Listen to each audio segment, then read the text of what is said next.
যেন অজয়কে জয় করল চীন। ৮৮ তলা ভবনের সমান উঁচু পাহাড়ের জন্য তৈরি করল বিশাল এসকেলেটর। এ সিঁড়ি যেন নিয়ে যাচ্ছে মেঘের দেশে।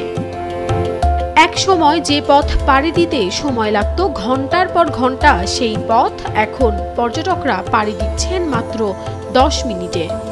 চীনের জিয়াংশি প্রদেশের সাংরাওয়ে চালু হয়েছে বিশ্বের সবচেয়ে বড় পাহাড়ি এসকেলেটর, যা এখন পরিচিতি পেয়েছে মেঘের সিঁড়ি নামে।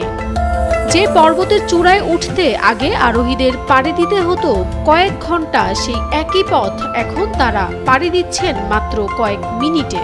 মোনালিসা হেভি ফ্লো 15 পিস প্যাকেটের সাথে 8 পিসের একটি প্যাকেট একদম ফ্রি।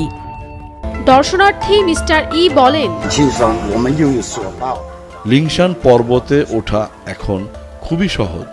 আমরা চাইলে কেবল কারে বা অ্যাক্সেলেটরে উঠতে পারি।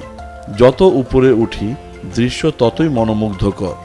5 ধাপের 50টি এসকেলেটর নিয়ে গড়া এই মেঘের সিঁড়ি, যা পাহাড় জয়কে করেছে ক্লান্তিহীন আনন্দযাত্রা। ফলে শিশু, বয়স্ক কিংবা শারীরিকভাবে অক্ষম কেউই লিংশান পর্বতের সৌন্দর্য থেকে বঞ্চিত হচ্ছে না। তাওবাদ ও বৌদ্ধ ধর্মের পবিত্র এই লিংশান এখন শুধু প্রকৌশলের বিস্ময় নয়, মানুষের স্বপ্ন ছোঁয়ারও সিঁড়ি। Nafisa Tasnim Ridhika, Daily Sun.